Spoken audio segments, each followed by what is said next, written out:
दोस्तों, अगर आप और अच्छी नींद चाहते हैं तो हमारी प्यारी सी ऐप नींद को इंस्टॉल करें। इस ऐप पर आपको एक्सक्लूसिव स्लीप स्टोरीज़ मिलेंगी और आप बिना यूट्यूब प्रीमियम के भी इन स्टोरीज़ को बैकग्राउंड में सुन सकेंगे। इंस्टॉल करने के लिए आप हमारी वेबसाइट नींद.ऐप पर ज़रूर आइए और अच्छी कहानियाँ, स्लीप म्यूज़िक, कुछ टिप्स सुनने के लिए इस चैनल को सब्सक्राइब कीजिए।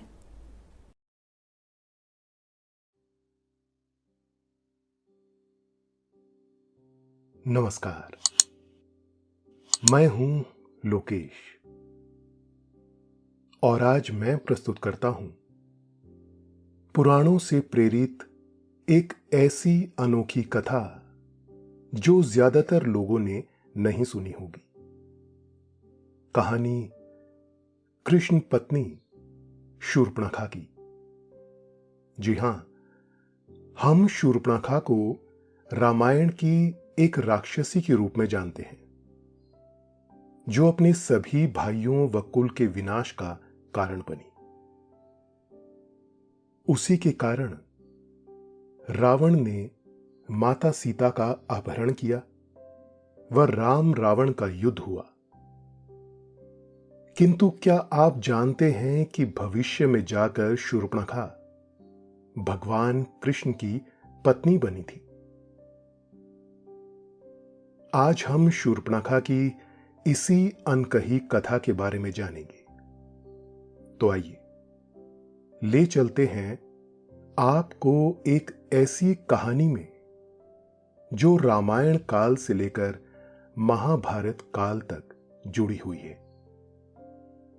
भगवान श्री राम से लेकर भगवान श्री कृष्ण तक जुड़ी हुई है और रावण की बहन शूर्पणखा के पूर्व जन्म को अपने अंदर समेटे हुई है।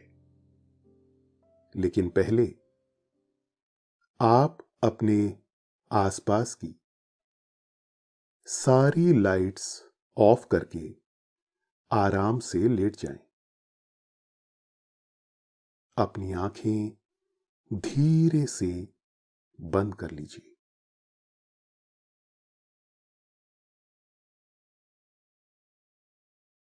अब थोड़ा सा अपने शरीर को आराम दीजिए।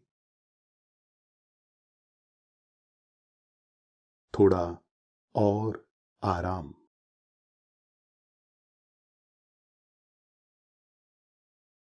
अपने शरीर को बिल्कुल ढीला छोड़ दीजिए। कोई टेंशन नहीं, कोई तनाव नहीं। अपने दिमाग में चल रहे सभी विचारों को, चिंताओं को त्याग दें। एक शांति सी महसूस करें। सब नेगेटिव पॉजिटिव विचारों को धीरे धीरे निकाल दें।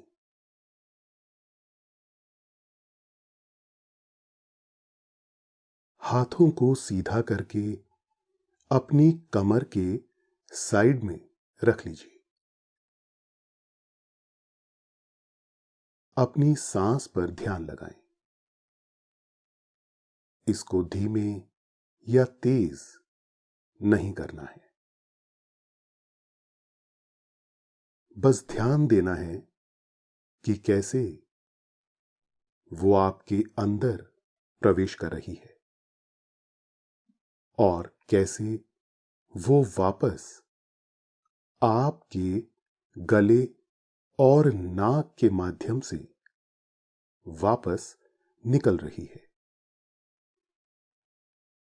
आपका मन शांत, एकदम शांत होता जा रहा है।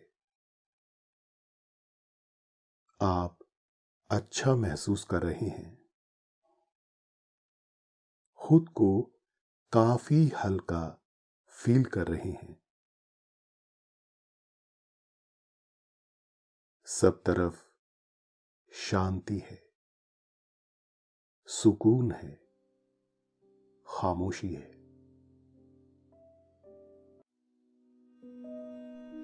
दोस्तों, अब से आप bedtime stories, guided meditation, relaxing music, इन सब का आनंद नींद ऐप पर ही उठा सकते हैं। नजरों में एक राक्षसी थी। उसके अंदर बहुत ज्यादा काम वासना भी भरी हुई थी और वो निर्लज्जता से लोगों को परेशान किया करती थी। इसीलिए संसार उसे बड़ी ही घृणा की दृष्टि से देखा करता था। परंतु उसका भाग्य बड़ा उज्जवल था। करोड़ों जन्मों तक बर्फ में तपस्या करने के बाद भी ऋषि मुनियों को भगवान के दर्शन नहीं हो पाते, परंतु शूर्पणखा ने उनके दर्शन भी किए और उनसे बातें भी की। और इसके साथ ही उसने भगवान श्री राम के साथ साथ शेषनाग के अवतार लक्ष्मण जी के भी दर्शन किए और उनकी आज्ञा से सीता माता, जो साक्षात लक्ष्मी जी का स्वरूप थीं, उनके भी दर्शन किए। जगत जननी माता सीता के दर्शन कर लेने वाली वो स्त्री कितनी भाग्यशाली होगी, ये जिज्ञासा आज सभी को बनी रहती है। लेकिन शूर्पणखा ने ऐसा कौन सा पुण्य किया था जिसके कारण उसे ऐसा सौभाग्य प्राप्त हुआ? बहुत सारे महर्षि और ज्ञानी जन आज भी इस बात का चिंतन करते रहते हैं।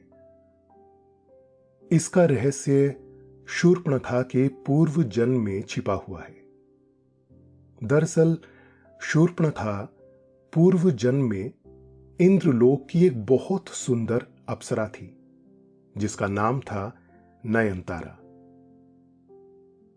इंद्रलोक में बहुत सारी सुंदर अप्सराएं थीं जो स्वर्गलोक की सभा में नृत्य करके सबका मनोरंजन किया करती थी। स्वर्गलोक में उर्वशी, रंभा, मेनका, पुंजी कास्थला आदि बहुत सारी अप्सराएं नृत्य किया करती थी। उनमें से एक नयनतारा भी थी। एक बार की बात है, स्वर्गलोक में देवराज इंद्र के दरबार में अप्सराओं का नृत्य चल रहा था। उस समय नयनतारा बहुत सुंदर नृत्य कर रही थी। नृत्य करते करते वो अपने आंखों का प्रदर्शन भी कर रही थी। आंखों की चाल से वो सभी को रिझा रही थी। उसके नृत्य से प्रसन्न हो नयनतारा इंद्रदेव की खास बन गई थी। एक बार की बात है, पृथ्वी पर एक बहुत ही बड़े महर्षि रहा करते थे जिनका नाम था बजरा ऋषि। वो बहुत घोर तपस्या कर रहे थे। जब भी कोई ऋषि भगवान की भक्ति में लीन होकर घोर तपस्या करता है, तब इंद्र के ऊपर खतरा मंडराता रहता है, क्योंकि इंद्र एक पद है। उस पद पर कोई भी महान व्यक्ति अपने कर्मों से या तपस्या से भगवान को प्रसन्न कर इंद्र का पद मांग सकता है और इंद्र के सिंहासन पर बैठकर स्वर्ग का राजा बन सकता है। इसलिए इंद्र को यह खतरा सदा सताता रहता है कि यदि किसी ऋषि की तपस्या सफल हो गई और उसने भगवान को प्रसन्न करके वरदान रूप में इंद्र का सिंहासन मांग लिया, तो उनका क्या होगा? इसी डर के कारण वो महर्षियों की तपस्या को भंग करने का प्रयोजन करते रहते थे। जब उन्हें पता चला कि महर्षि बजरा इतनी भयंकर और घोर तपस्या कर रहे हैं, तो उन्हें डर सताने लगा कि कहीं उसका सिंहासन चला ना जाए। तब उन्होंने अपनी सबसे प्रिय प्रेयसी अप्सरा नयनतारा को बजरा ऋषि की तपस्या भंग करने के लिए भेजा। नयनतारा पृथ्वी लोक पर चली गई और उसने कई प्रकार के जतन किए ताकि ऋषि की तपस्या भंग हो जाए। उसने नृत्य का भी सहारा लिया और अपने तीखे नेत्रों से तरह तरह के जतन करके बजरा ऋषि की तपस्या भंग करने का प्रयास किया, परंतु ऋषि अपनी तपस्या में इतने तल्लीन थे कि उन्हें बाहर के वातावरण की कोई सुध-बुध न रही।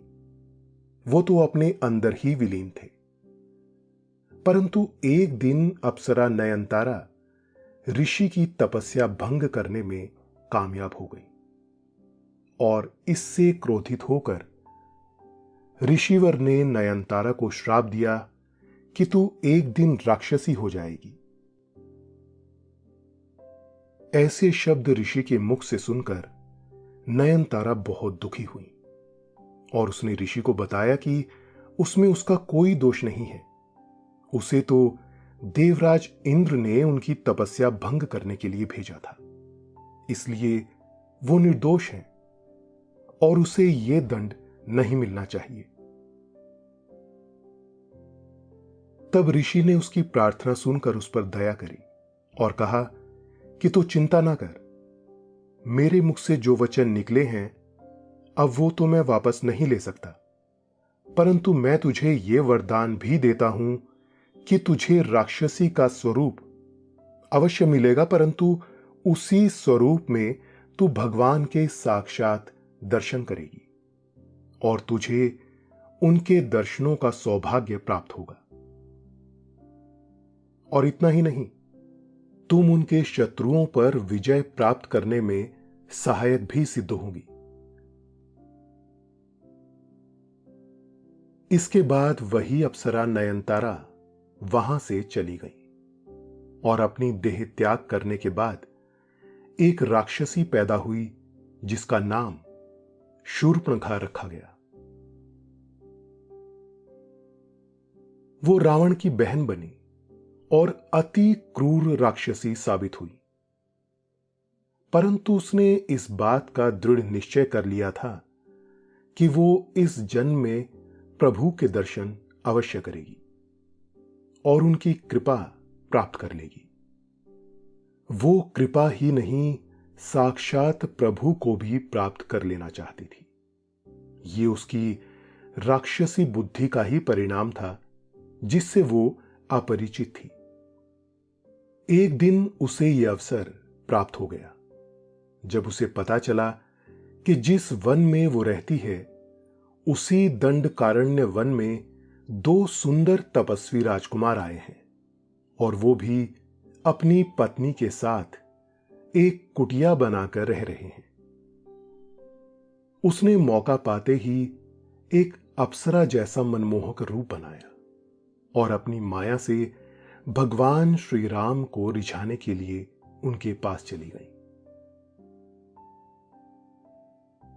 परंतु अब वो एक गलती कर बैठी।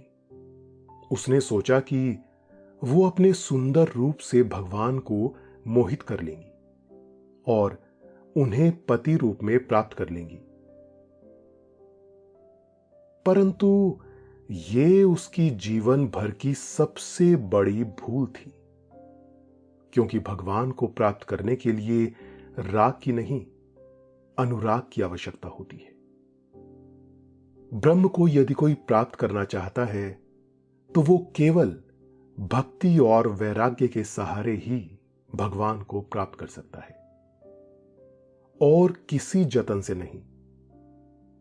उसने भगवान श्री राम को देखकर उनसे उनको पति रूप में प्राप्त करने की इच्छा उनके सामने प्रकट कर दी।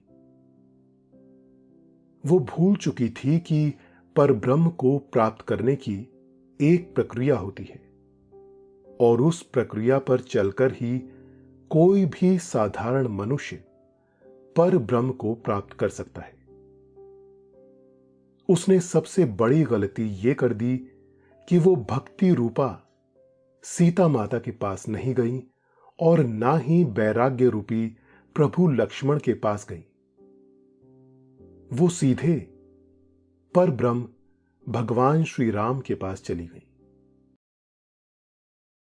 दोस्तों, अब से आप bedtime stories, guided meditations, relaxing music, इन सब का आनंद नींद ऐप पर ही उठा सकते हैं। भगवान श्री राम की पत्नी बनकर उनको माता सीता से अलग कर देना चाहती थी। इसके उलट अगर वो वैराग्य का सहारा लेती तो भगवान श्री राम को तुरंत ही प्राप्त कर लेती, परंतु लक्ष्मण रूपी वैराग्य को नकार कर उनके पास ना जाकर वो सीधे प्रभु श्री राम के पास चली गई।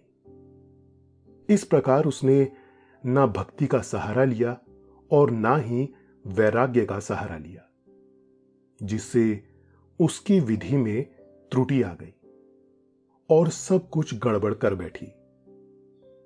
उसमें बहुत ही ज्यादा घमंड भरा हुआ था। वो खुद पर बहुत गर्व करती थी। वो हमेशा कहती रहती थी कि संपूर्ण संसार में उसके समान कोई भी नारी मौजूद नहीं है। उसने भगवान श्री राम से तरह तरह के वचन कहकर उनको रिझाने की कोशिश की।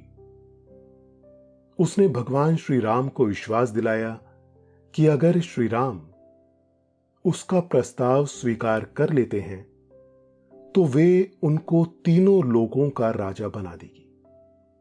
वो भूल गई थी कि वो किससे बात कर रही है, जो संपूर्ण जगत के स्वामी हैं। उन्हीं को तीनों लोगों का राजा बनाने का लालच दे रही थी। अहंकारी को कभी भी भगवान प्राप्त नहीं हो सकते। फिर भी उसको सही प्रक्रिया का ज्ञान करवाने के लिए भगवान श्री राम ने उसे वैराग्य रूपी लक्ष्मण के पास भेज दिया और कहा कि जाकर लक्ष्मण से बात करो, अगर वो मान जाए। तो इसके पीछे श्री राम की गहरी चाल थी। वो उसको सही विधि का ज्ञान करवाना चाहते थे। बैरागी लक्ष्मण जी ने सोचा कि किसी राक्षसी को वैराग्य धारण नहीं करवाया जा सकता, इसलिए उन्होंने असंभव जानकर उसे वापस भगवान श्री राम के पास भेज दिया। तब भगवान श्री राम ने शूर्पणखा की बात सुनकर कहा कि मैं तो हमेशा भक्ति के ही बस में रहता हूं। अगर तुम मुझे प्राप्त करना चाहती हो तो तुम जाकर भक्ति स्वरूपा सीता से बात करो। अगर वो मान जाए तो फिर ठीक है।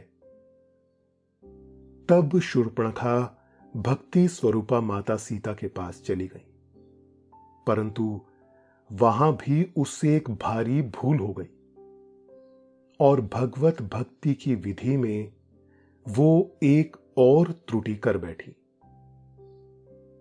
उसने सोचा कि यदि भगवान श्री राम इस भक्ति के वश में हैं, तो क्यों ना मैं इस भक्ति को ही खा जाऊं और इस भक्ति को ही नष्ट कर दूं। तो फिर भगवान श्री राम पूर्ण रूप से मेरे हो जाएंगे और भक्ति की कोई आवश्यकता ही नहीं रह जाएगी। यह नियम से बिल्कुल उल्टी बात थी और यही घोर अपराध शूर्पणखा कर बैठी। जैसे ही उसने भक्ति स्वरूपा माता सीता को खाने के लिए अपना मुंह बड़ा किया और अपने वास्तविक रूप में आ गई, तुरंत प्रभु लक्ष्मण समझ गए कि उन्हें क्या करना है। भगवान श्री राम ने लक्ष्मण की ओर इशारा कर दिया और लक्ष्मण जी ने क्रोध में आकर अपनी तलवार तर्क से निकाली और शूर्पणखा और माता सीता के बीच जाकर शूर्पणखा की नाक काट दी और उसका अंग भंग कर दिया। ऐसा अंग भंग होने से शूर्पणखा के ज्ञान चक्षु खुल गए। दंडित होने के बाद उसे अपनी भूल का एहसास हुआ, इसलिए उसने प्रभु के कार्य को पूरा करने का निश्चय कर लिया। भगवान श्री राम उस समय के सभी राक्षसों को दंडित करना चाहते थे, इसलिए शूर्पणखा ने उनमें घी का काम किया और रावण को जाकर सीता का ऐसा वृत्तांत सुनाया, उसकी सुंदरता का ऐसा बखान किया कि रावण सीता को हरण करने के लिए मजबूर हो गया। उसने जाकर रावण से कहा कि दुहाई है रावण, यदि तुम अपनी बहन का बदला उस साधारण वनवासी से ना ले पाए तो यह संसार दशानन रावण को क्या समझेगा। और ऐसी सुंदर स्त्री उस वनवासी के पास नहीं बल्कि मेरे भाई तीनों लोकों के राजा दशानन के पास होनी चाहिए। आपके लिए तो यह बहुत ही आसान काम है। दोस्तों, अब से आप आपकी मनचाही दादी और नानी की कहानियों से प्यारी नींद की कहानियां सिर्फ और सिर्फ नींद ऐप पर ही सुन पाएंगे। तो इसी तरह हमारे साथ कहानियों के जरिए जुड़े रहने के लिए आपकी अपनी नींद ऐप इंस्टॉल करें। ऐसा कहकर उसने रावण को मोहित कर लिया और रावण के हाथों ऐसा जघन्य अपराध करवाया जो उसके पूरे कुल का विनाश करने के लिए काफी था। रावण ने सीता माता का हरण कर लिया और शूर्पणखा ने श्री राम के हाथों पूरे राक्षस कुल का सर्वनाश करवा दिया, जिसमें मेघनाद से लेकर कुंभकर्ण तक कई भयंकर और महारथी राक्षस शामिल थे, जो अगर जिंदा रह जाते तो इस संसार पर बहुत अधिक अत्याचार करते। इस तरह शूर्पणखा राम काज में सहायक बनकर भगवान की एक तरह से मदद ही कर रही थी और अपने कर्मों का प्रायश्चित कर रही थी। जब भगवान श्री राम रावण विजय के पश्चात वापस अयोध्या लौट गए तो वो भगवान को प्राप्त करने के लिए सही प्रक्रिया की खोज करने लगी और उचित प्रक्रिया को अपनाने के लिए वो पुष्कर में जाकर तपस्या करने लगी। वहां उसने एक कुंड के जल में खड़े रहकर भगवान शिव का ध्यान करना शुरू कर दिया। कई सालों तक वो भगवान शिव का ध्यान करते करते एक ऐसी घोर तपस्या में लीन हो गई जिससे उसको बाहर की कोई सुध-बुध न रही। कहते हैं कि लगातार 10,000 वर्षों तक वो भगवान शिव की आराधना करती रही। तब जाकर भगवान शिव प्रकट हुए और उसे वरदान दिया कि तुम चिंता मत करो। द्वापर युग में जब भगवान श्री राम कृष्ण अवतार लेकर धरती पर आएंगे तब तुम एक कुब्जा के रूप में श्री कृष्ण से मिलोगी और तब भगवान श्री कृष्ण तुम्हारा उद्धार करेंगे और कुब्जा से तुम्हें तुम्हारे वास्तविक स्वरूप अप्सरा रूप में परिवर्तित कर देंगे और तुम फिर से अपने स्वर्ग लोक में आ सकोगी। तब जाकर द्वापर युग में जब भगवान श्री कृष्ण कंस को मारने के लिए मथुरा में आए और इधर उधर भ्रमण करने लगे तो उन्हें भ्रमण करते हुए एक कुब्जा दिखाई दी जो ना चाहते हुए भी झुककर चलती थी और इत्र आदि बनाकर कंस को लगाया करती थी।